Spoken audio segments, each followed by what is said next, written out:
Vamos a dar gracias por la oportunidad que tenemos de estar aquí en la casa de nuestro Padre.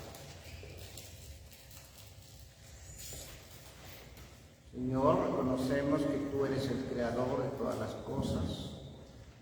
Reconocemos que tú gobiernas en el cielo, en el universo y aquí sobre la tierra. En este tiempo rogamos que gobiernes nuestro pensamiento para poder entender, Padre, tu bendita palabra, para vivirla y guardarla como un tesoro en nuestro corazón. Te ruego, Padre, en el nombre de Jesús, que sigas tomando el corazón de cada uno de tus hijos para que vivan tu palabra en todo tiempo y en todo lugar. Que tú, Padre, los instruyas con esa sabiduría, con lo que creaste la vida y todas las cosas que vemos y las que no vemos. Yo te ruego, Señor, en el nombre de Jesús, que tu grande amor se manifieste cada momento que respiramos para reconocerte más y más que tú eres nuestro Dios y Señor. Te damos gracias por la oportunidad en el nombre de Jesús. Amén y amén. Bueno, en este día vamos a terminar el tema la ley de Dios y la gracia del Mesías. Y entonces lo que quiero terminar es viendo algunas cosas de cualidades de nuestro Dios, porque verdaderamente necesitamos reconocer quién es nuestro Dios.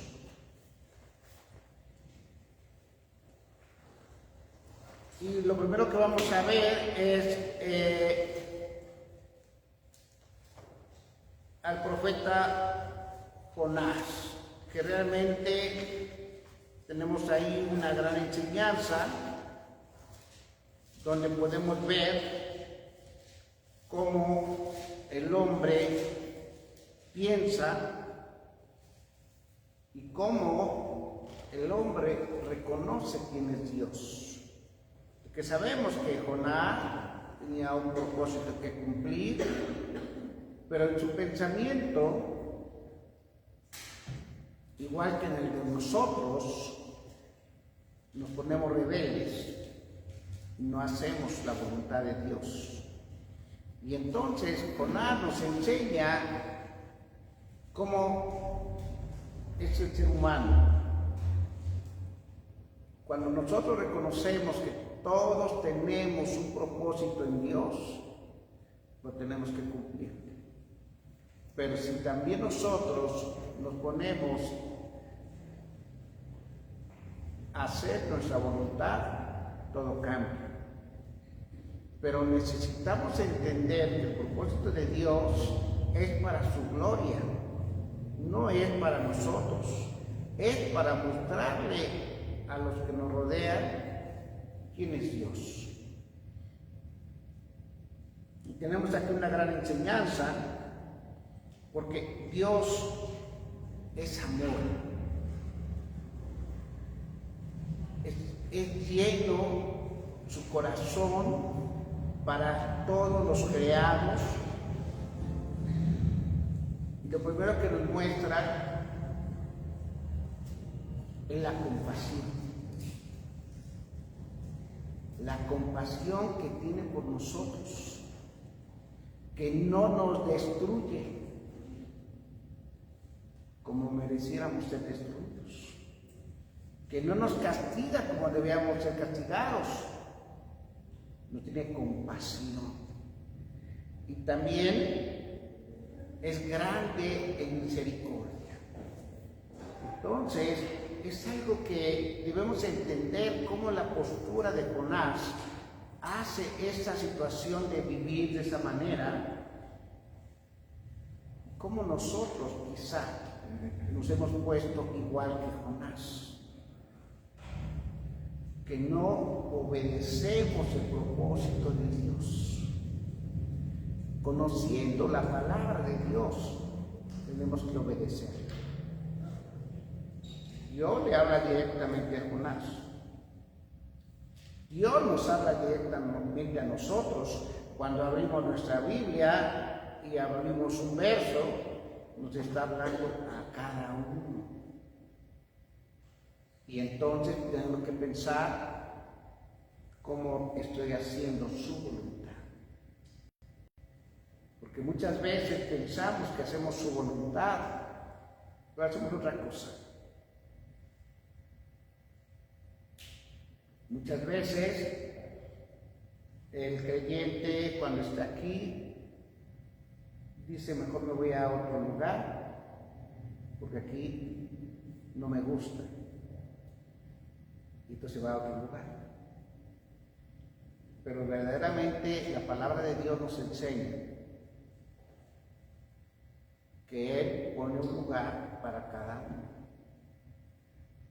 Y entonces cuando el creyente dice: me voy a otro lugar, por el motivo que sea,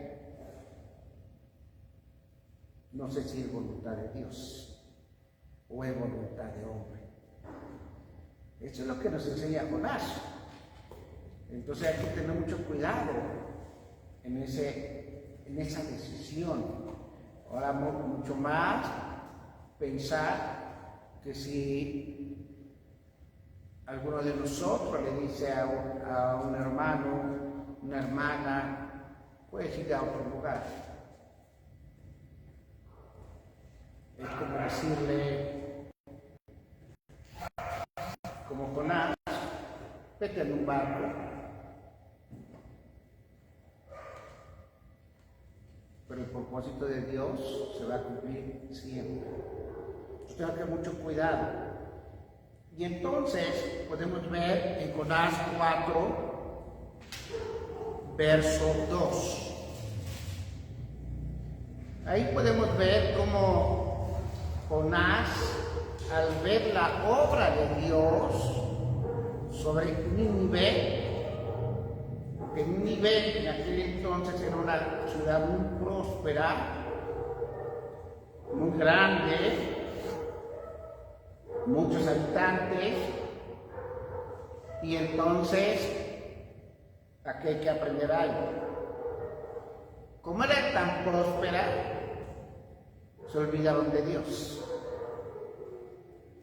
Entonces ellos decían: tengo todo, vivo bien, me olvido de Dios. Y entonces sabemos que el propósito de para Jonás era ir a proclamar el arrepentimiento. Entonces es algo que debemos de hacer nosotros, porque la gente se siente muy confiada. Como tiene prosperidad, no necesita a Dios. Y verdaderamente necesitamos a Dios en todo. Y dice Jonás 4, verso 2, en el nombre del Padre, del Hijo y del Espíritu Santo: así que oró al Señor y le dijo. Fíjate bien, después de que se opuso, que se fue al barco, que Dios lo sacó del barco, que lo metió a una ballena, todo lo que pasó, Jonás recordó y oró a Dios. Señor, ¿no es esto lo que yo decía cuando aún estaba en mi tierra? Por eso me apresuré a huir a Tarsis, porque yo sabía que tú eres un Dios clemente y piadoso, tardo en enojarte y grande en misericordia, que te arrepientes del mal. Entonces podemos ver aquí a un Jonás que reconoce a Dios. Pero tú medita un poco, porque él lo reconoce en este momento. Si cuando lo llamó con un propósito, no lo reconoció, no le obedeció. Porque cuando vio lo que realmente quería Dios para él, dice: ora a Dios y lo reconoce. Y así le pasa a algunos creyentes. Entonces tenemos que tener bien presente que el amor de Dios es para toda su creación. Aquí dice que ayunaron todos, hasta los animales. Usted va a pensar, si Dios no hubiera puesto en el lugar que tenía que estar Jonás, ¿qué hubiera pasado con Nínive? Y luego todavía más, cuando Jonás va y predica el arrepentimiento, si la gente no hubiera entendido, ¿qué hubiera pasado? ¿De qué le servía la prosperidad que tenía? Y entonces, cuando ve Jonás que la gente sí entiende el arrepentimiento que está proclamando, reconoce a Dios. Reconoce a Dios. Y eso es lo que debemos tener nosotros en nuestro corazón. ¿Cuánto reconocemos a Dios? ¿Cuánto hemos visto el milagro que ha hecho en nuestra propia vida? Jonás estaba viendo lo que había hecho Dios en la vida de la gente de Nínive. Pero nosotros debemos de ver qué ha hecho Dios en nuestra vida. Y entonces es algo maravilloso que debemos entender. Porque Dios hace bendición para toda su creación. Hoy lo podemos ver. Algo maravilloso y que desgraciadamente perjudicó a la tierra y a las personas. Aquí en la ciudad y en el Estado de México se estaba terminando el agua.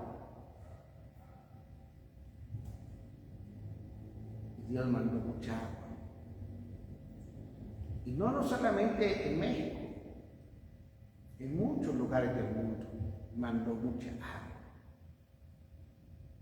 Y entonces hoy puedes ver que Cuchamala, que es en donde está para suministrar el agua para la ciudad, para el Estado de México, está lleno. Es una gran bendición. Pero trae una consecuencia, que no la vivimos aquí, sino en otros lugares de la República, por tanta agua. Pero no nomás en México, sino en otros países también hubo ese problema. Pero realmente aquí lo que debemos entender, cómo es que Dios cuida su creación. Porque eso es lo importante. Dios creó algo que Él ama. Ustedes ya lo conocen, cuando dice Dios, voy a destruir todo lo que he creado. Y dice el Señor, no, pero no, mejor voy a reservar algo. Y encuentra gracia en la vida de Noé. Pero también los animales. También en las frutas.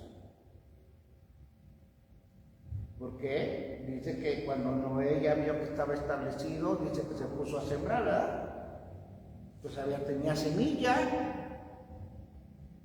se puso a sembrar. Y entonces no destruyó todo. ¿Y eso qué nos muestra? Su amor por la creación. Su amor por la creación. Entonces debemos tener siempre en nuestro corazón cuánto es el amor de Dios por su creación. Sabemos que el hombre, tantos estudios que hace por el universo y por todo lo que alcanza a ver y todo lo que puede ver más allá, sabe muy bien que si el sol se moviera un poquito más cerca de la tierra se destruye.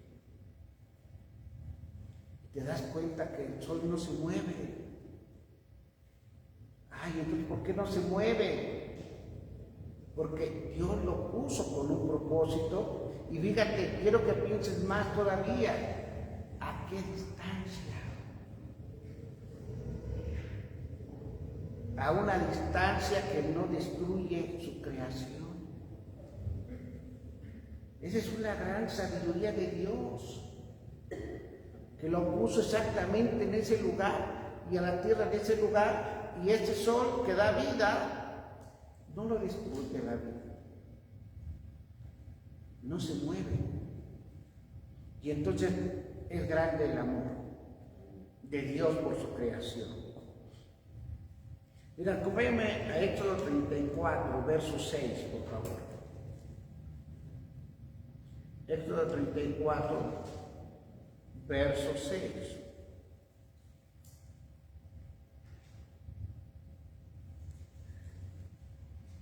Cuando el Señor se presenta ante Moisés, el Señor pasó por delante de Moisés y exclamó: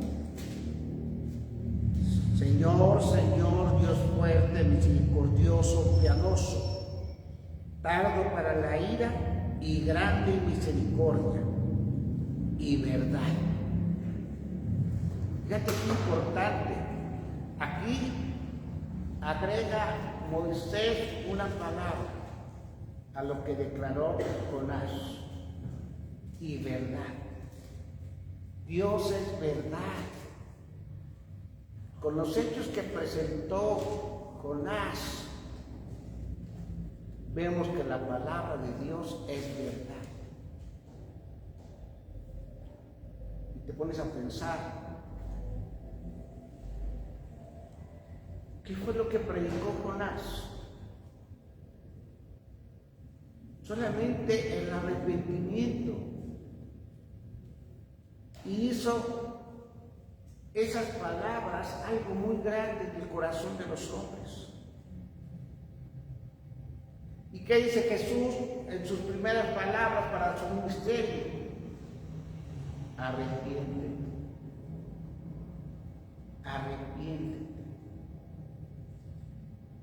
Y entonces tenemos que considerarlo más todavía, como el pueblo de Nínive se arrepintió.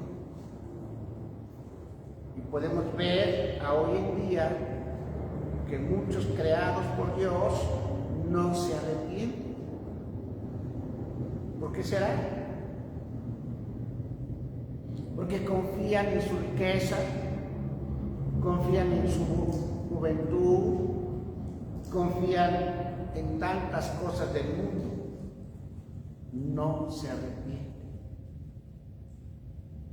Entonces tenemos que ver todo esto, como Dios tiene bien definido para nosotros tanta bendición.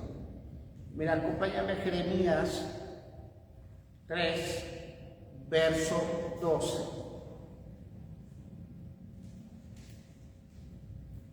Jeremías 3, verso 12.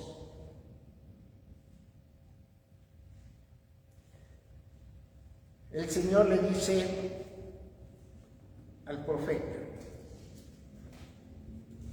ve y proclama estas palabras hacia el norte y di.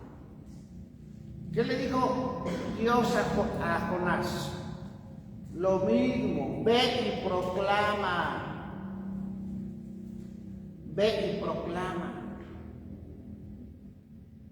Lo mismo.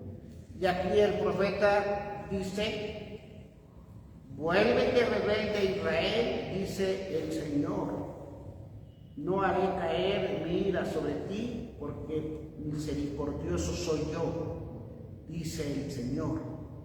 No guardaré para siempre el enojo. Podemos ver nuevamente ve cómo Dios ama a su creación.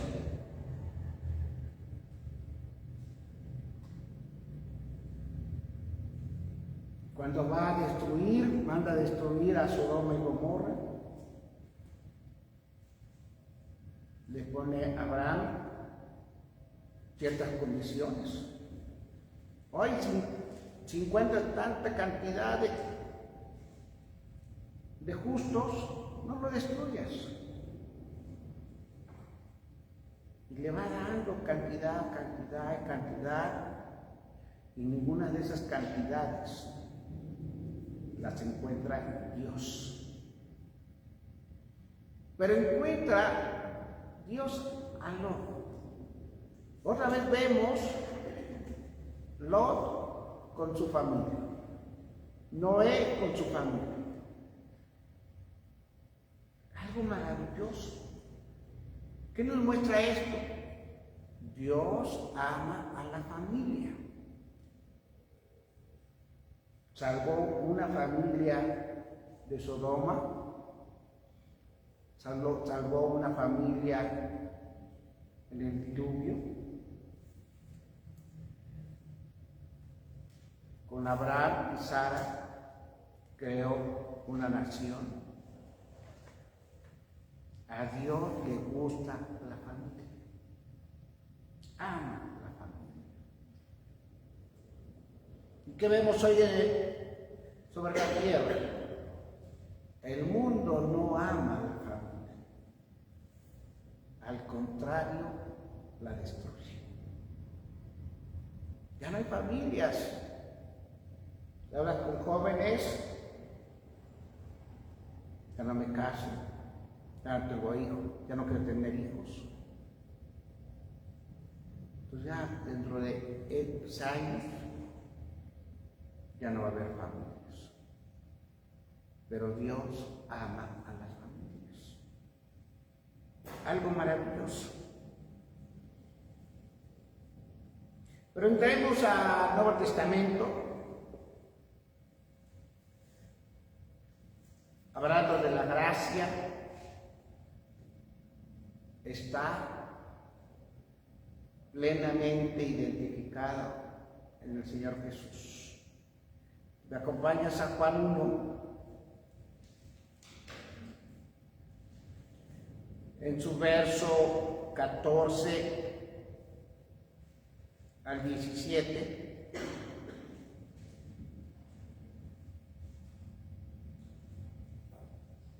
Veamos la gracia. Juan 1, 14 al 17. Y el Verbo se hizo carne y habitó entre nosotros, lleno de gracia y verdad. Y vino su gloria, gloria como del unigénito del Padre. ¿Qué significa todo esto? Mucho, mucho. Primero dice aquí que el Verbo se hizo carne. En ese momento Jesús tenía que tener un tabernáculo, un azúcar, un cuerpo. Se hizo carne. Y te pones a pensar, bueno, ¿y para qué? Para mostrarnos su propósito.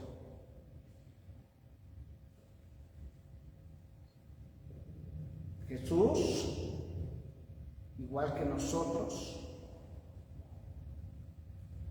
debió haber sido perfeccionado en aflicciones, en dolor.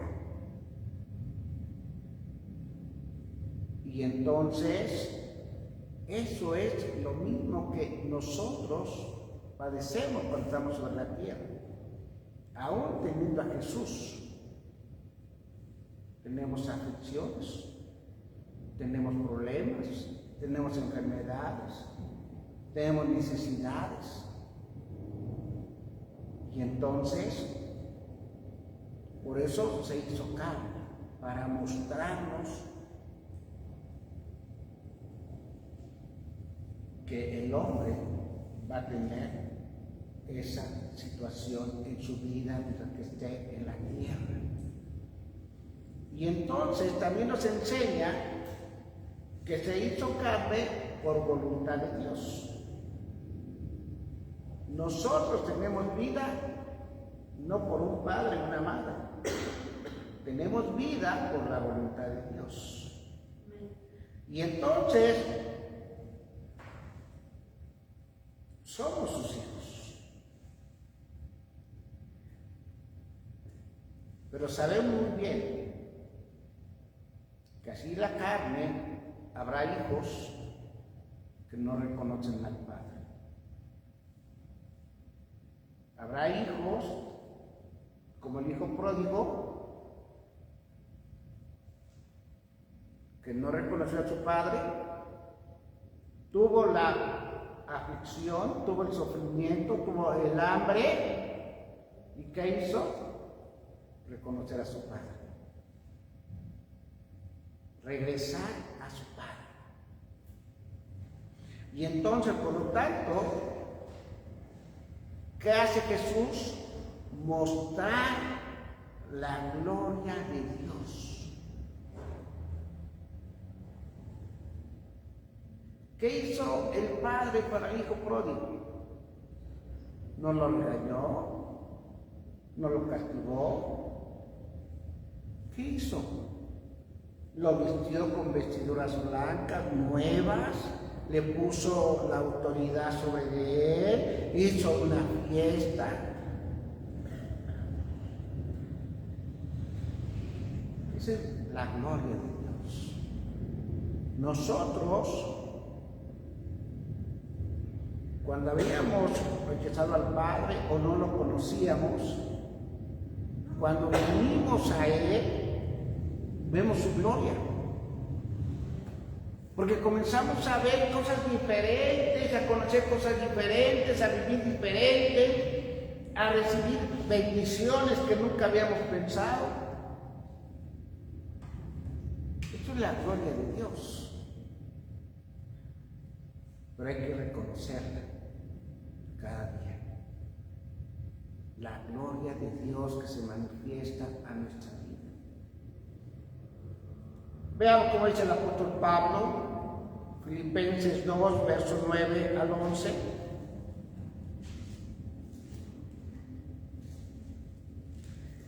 Filipenses 2, verso 9 al 11.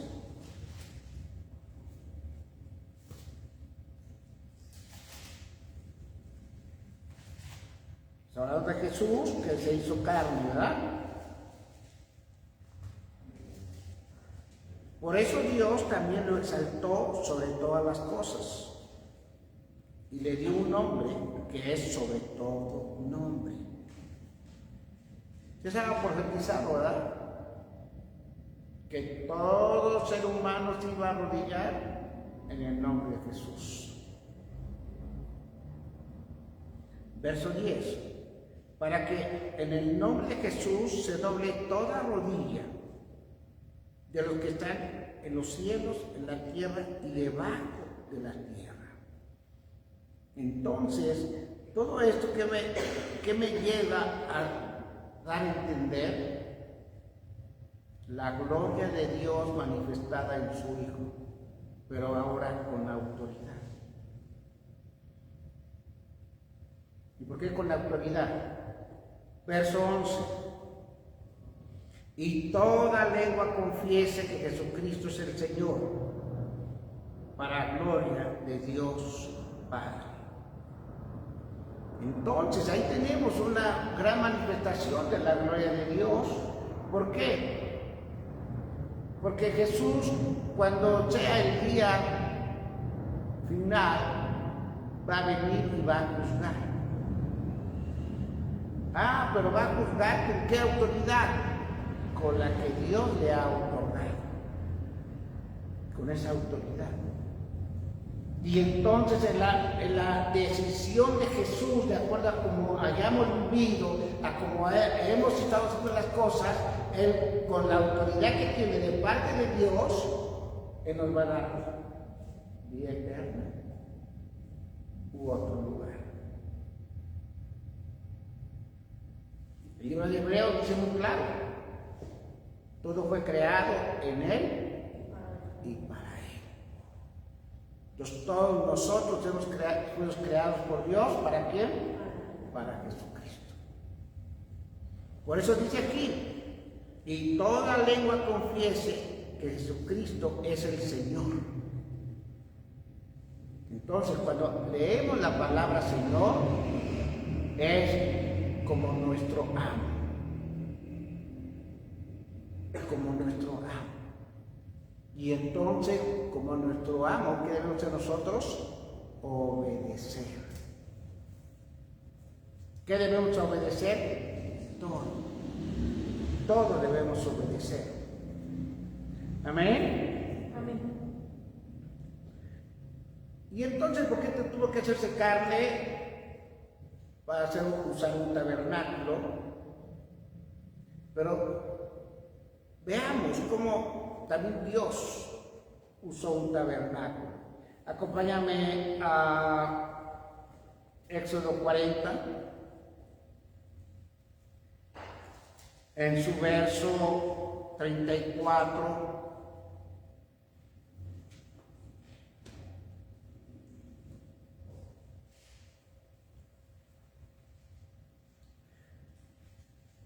Éxodo 40, verso 34.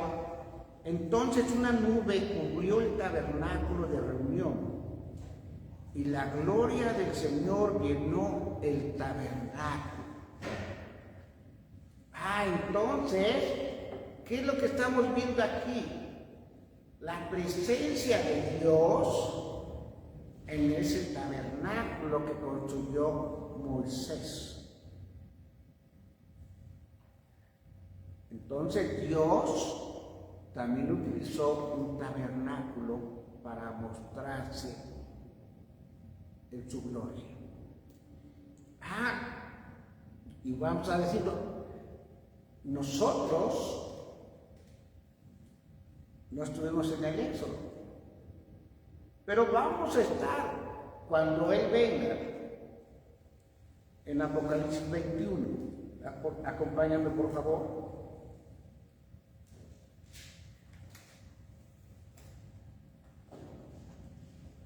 Verso 3. Apocalipsis 21, verso 3.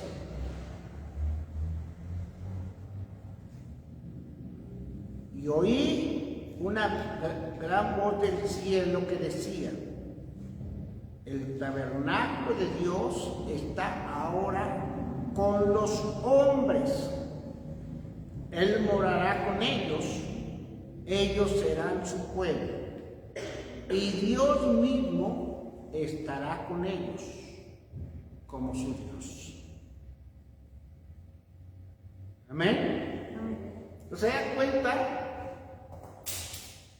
Jesús vino en carne, usó un tabernáculo. En el Éxodo, Dios se manifestó en el tabernáculo. Pero nosotros, fíjate bien, nosotros vamos a ver al propio Dios,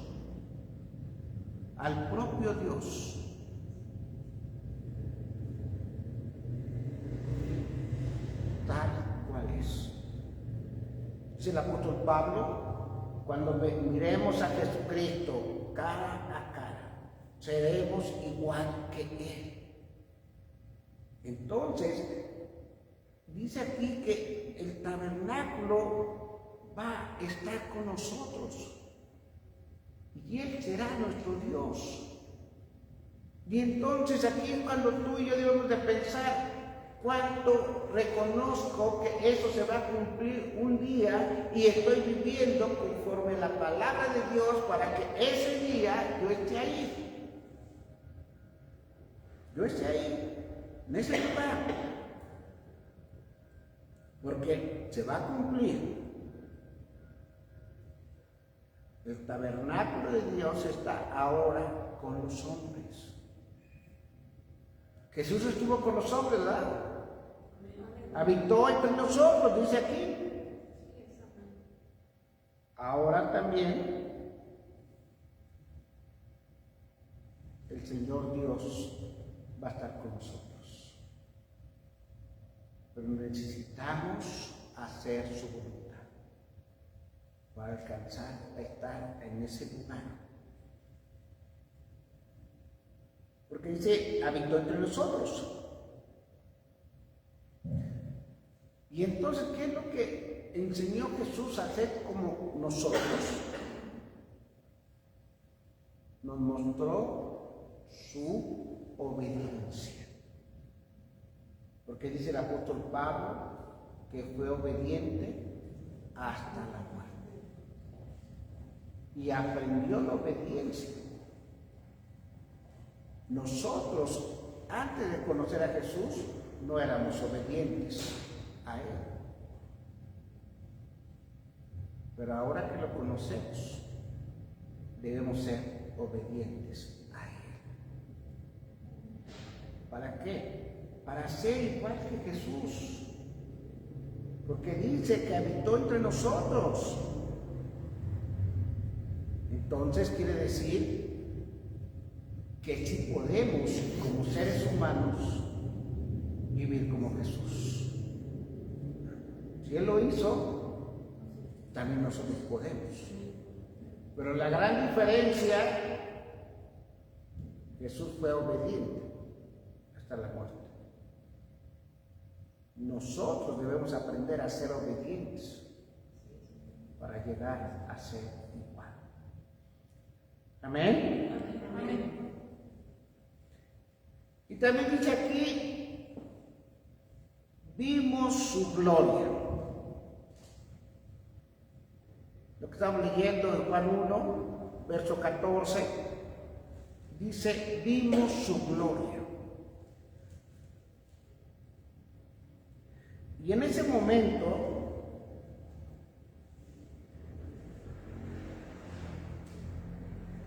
ya la enseñanza de mañana del Evangelio de Juan, voy a hablar más de esto. Y entonces dice aquí, vimos su gloria. Y en ese momento cuando dice, vimos su gloria, fíjate bien, ¿cuántos hombres vieron la gloria de Dios en Jesús? Él alimentó a 5,000, ¿verdad? Luego lo alimentó a 4,000. Que si le sumas a las mujeres y los niños, da una cantidad X. Pero dice Juan el Bautista, el apóstol Juan dice, vimos su gloria. Ah, pero él la vio. Juan la vio. Porque ¿dónde quedaron los 5,000 y los 4,000 cuando estaban en la cruz del Calvario? No estaban. ¿Quién estaba ahí? El apóstol Juan. Y entonces es interesante cuando tú y yo decimos, hemos visto la gloria de Dios en mi vida. Porque la hemos visto, pero falta que la reconozcamos. Y es algo como muy complicado quizá. Él siendo Dios, dice la palabra, se humilló. Humilde se presentó ante los hombres. Él siendo Dios. Nosotros debemos ser igual humildes, porque solamente el más grande es Dios el Padre.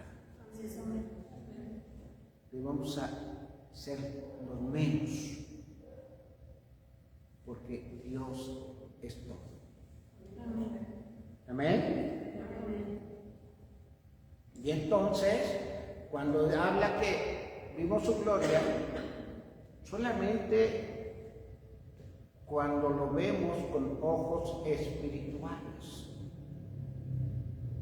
Porque muchas veces el creyente quiere ver las cosas materiales.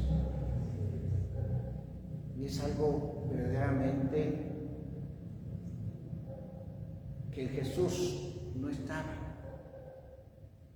Cuando dice aquí el apóstol Juan, vimos su gloria, él estaba viendo algo diferente. Está hablando aquí de él, de Jesús, cuando se presentó ante los hombres. Y entonces quiere decir que Juan vio diferente a Jesús. Y ahora nosotros, ¿cuánto vemos a Jesús diferente que a los hombres? Por eso el profeta Jeremías dice: maldito el hombre que confía en el hombre.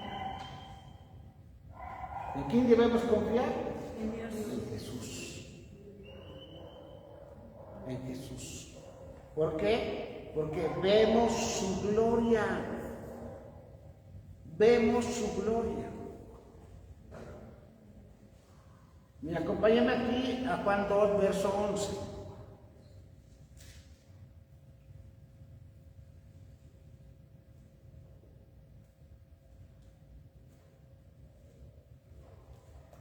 Juan 2, verso 11.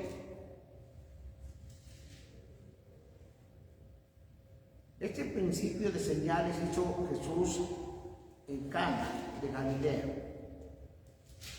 y manifestó su gloria, y sus discípulos creyeron en él.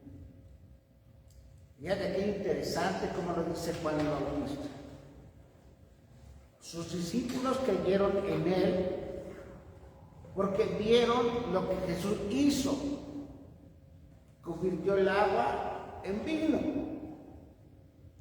Pero por eso creyeron. Y después, cuando fue crucificado, ¿cuántos creyeron? Pedro y Juan, que fueron a la tumba. ¿Cuántos siguieron con la obra que les había encomendado? Ninguno. Tuvo que aparecerse de nuevo Jesús para que creyeran. No uno de ellos le dijo: a ver, déjame ver los hoyos. No creía que era Jesús. Va caminando, va hablando con ellos, no se dan cuenta que es Jesús. ¿A nosotros nos pasará lo mismo? ¿Por qué? Porque no tenemos ojos espirituales. Tenemos que tenerlo en nuestro corazón. También dice el verso 14, lleno de gracia y de verdad.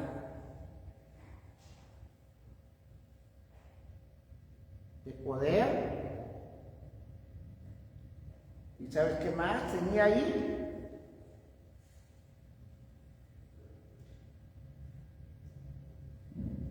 Lo que Dios había depositado en él.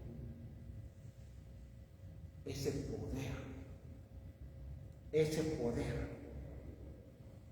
que podía hacer milagros. Cuando él se va, sabemos que le dice a los discípulos: no salgan de Jerusalén hasta que no sean llenos del Espíritu Santo. Ellos son llenos del Espíritu Santo después, pero luego comienzan a hacer, no todos, algunos discípulos, milagros. no todos. Entonces, es algo que debemos tener en el corazón de pensar. Hemos visto su gloria. Hemos visto su poder. Yo creo que sí lo hemos visto. Lo que nos hace falta es reconocer. Reconocer.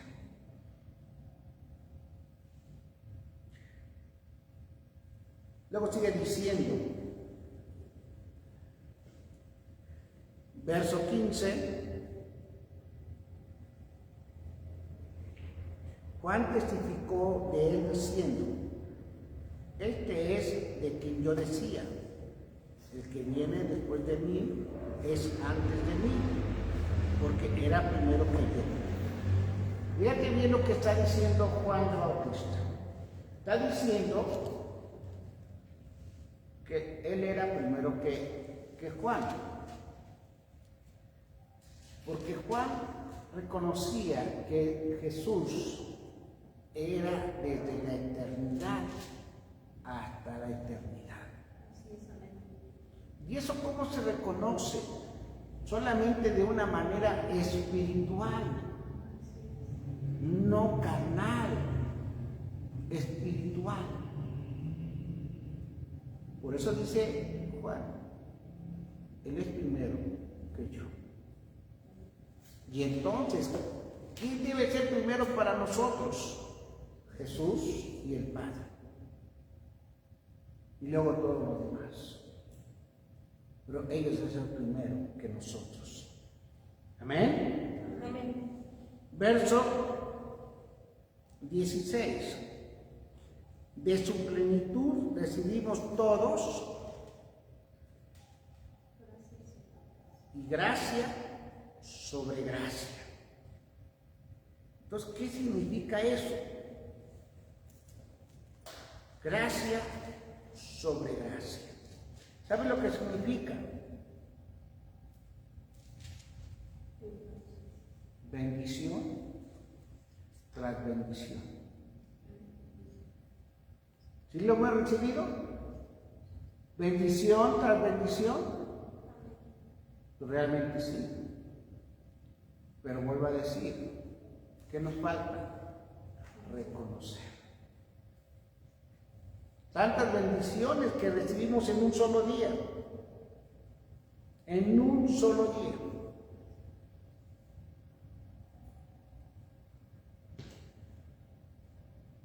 Hay que reconocer siempre esa bendición tan grande.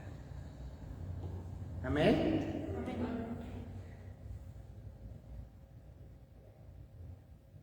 Esa bendición tras bendición es por fe. Fe en que nos va a bendecir. Pero, ¿por qué nos va a bendecir? Porque creemos en Él y lo aceptamos. Pero hay un requisito para que nos bendiga: la obediencia. La obediencia. En ese momento, podemos ver tantos ejemplos en la palabra de Dios, cómo Dios bendice al que obedece. Uno de los personajes que más me impactan la vida es la vida de Salomón. Dios le dice a Salomón: ¿qué quieres? Lo que me pidas te daré. Nomás Salomón, como estaba bien conectado espiritualmente con Dios, le dice: dame sabiduría. Nada más sabiduría. Pero el grande amor por David para Salomón, le dice Dios: le voy a dar riqueza. Y mientras que estaba bien conectado con Dios, todo iba de maravilla. lo bendijo, lo bendijo, lo bendijo, lo bendijo, lo bendijo, ¿verdad? Gracia sobre gracia. Pero el día que se desconectó de Dios, lo perdió todo. Y eso le puede pasar a nosotros si nos desconectamos de Dios. Pero tenemos que estar siempre dependiendo de la voluntad de Dios. Siempre. En un momento que, digamos, ya no necesito de Dios, así como Salomón lo dijo, lo perdemos todo. ¿Y cuánto verdaderamente valoramos de lo que podemos perder? Lo más valioso, la vida eterna. Entonces, tenemos que depender de Dios siempre.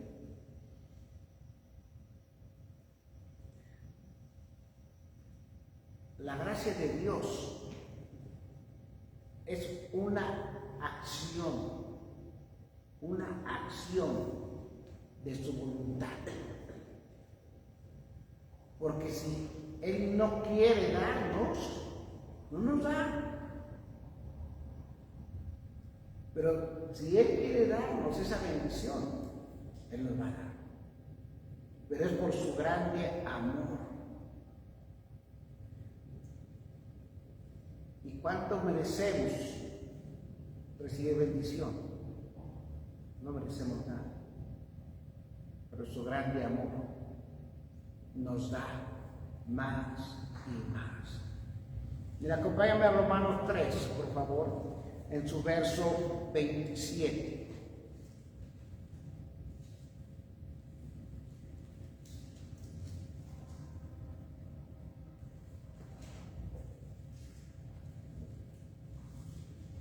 Romanos 3, verso 27.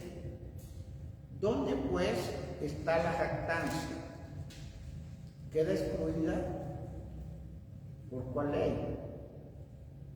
¿Por la de las obras? No, sino por la ley de la fe. Entonces, ¿qué debemos entender? Hay una ley de la fe, ¿sí? ¿Cuál es? El hombre por su fe vivirá. Entonces, ¿por qué es una ley? Porque en el momento que tenemos fe en Dios, vamos a vivir una eternidad. Pero en el momento que salimos de esa fe, lo perdemos todo. Entonces, por la fe. Sabemos muy bien que Abraham es el padre de la fe. ¿Y por qué se le llama el padre de la fe? Porque le creyó todo a Dios. Todo. ¿Nosotros qué debemos hacer? Creerle todo a Dios. Hay cosas que al creyente no le gustan y es un gran problema para el creyente, no para Dios, para el creyente. Porque Dios nos quiere bendecir y bendecir. Pero el problema está en confiar y obedecer. Amén. Amén. Aquí mismo Romanos 11, verso 6.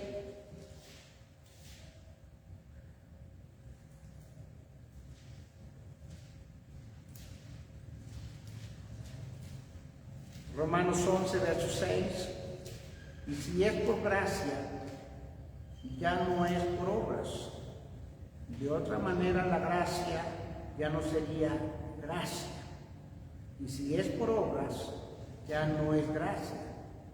De otra manera, la obra ya no sería obra. Entonces, como la gracia de Dios es su voluntad,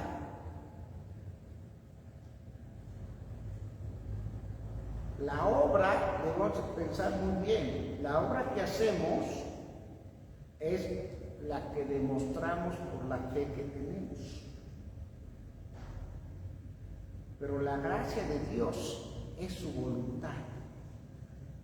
De bendecirnos es su voluntad. Muchas veces hemos escuchado por ahí que alguien se queja porque dice, es que los pecadores tienen más cosas materiales que los creyentes. Pero realmente las cosas materiales no nos van a llevar a la vida eterna. Las cosas materiales nos van a alejar de Dios. Eso fue lo que le pasó a Salomón. Tenía tantas cosas materiales que dijo, voy a perder todo lo que tengo. Mejor me caso con todas las princesas de los reyes. 300 esposas, 700 concubinas. ¿Cómo terminó su vida? Solo. ¿Pero por qué? Porque dejó de tener fe en Dios. Dios no lo iba a desamparar. Y él pensó en su corazón, voy a perder todo.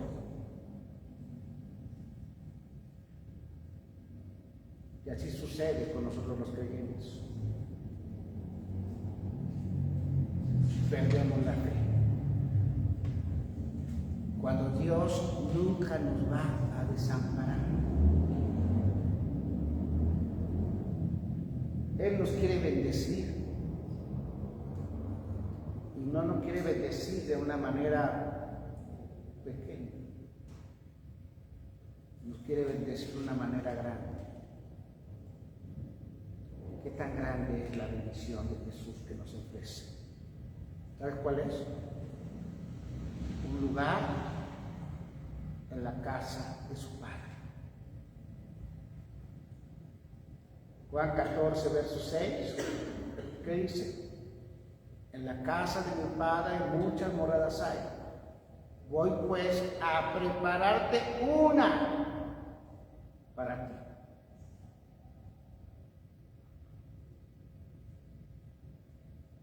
Tú piensa nada más qué tan grande es la bendición que Jesús te haya preparado una casa con el Padre. Eso es muy grande.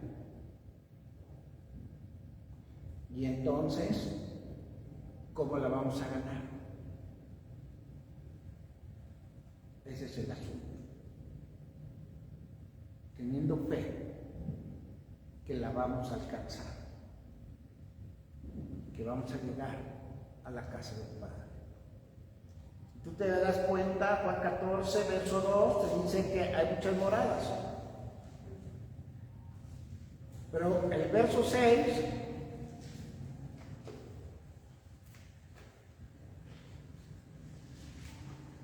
te dice cómo vas a llegar. Nos dice el verso 2 de 14, en la casa de mi Padre muchas moradas hay. Si no fuera, yo los hubiera dicho, voy pues a preparar un lugar para vosotros.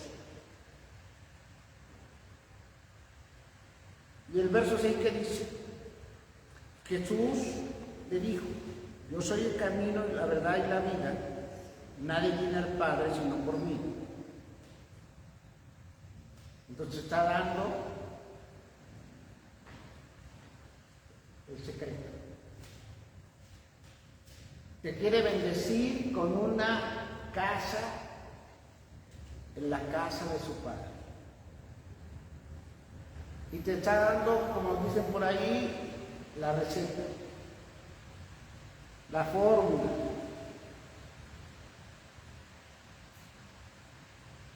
Nadie llega a la casa de mi Padre si no es por mí.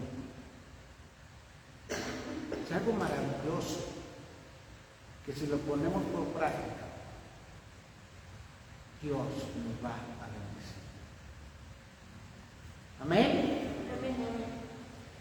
Vamos a dar gracias.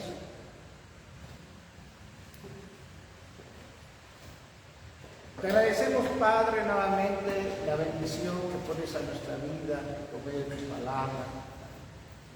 Yo te ruego, Señor, en el nombre de Jesús, que sigas poniendo esa palabra en nuestro corazón, que nosotros la guardemos, la atesoremos para tu gloria. Queremos, Padre, dar testimonio de que tú eres nuestro Dios, que tú eres nuestro amo, que tú eres nuestro Padre, que tú eres todo para nosotros, Señor. Ese poder que tienes para bendecirnos solamente es tuyo. Y te damos gracias, Señor. Esperando, Padre, caminar el camino de Jesús para llegar a tu casa. Que hayamos decidido completamente hacer tu voluntad y sea tu gloria manifestada en nuestra vida. En el nombre de Jesús te damos gracias. Amén y amén. Dios le bendiga. Si Dios nos presta la vida, mañana nos vemos a las 10:30 para la gloria de Dios. Amén.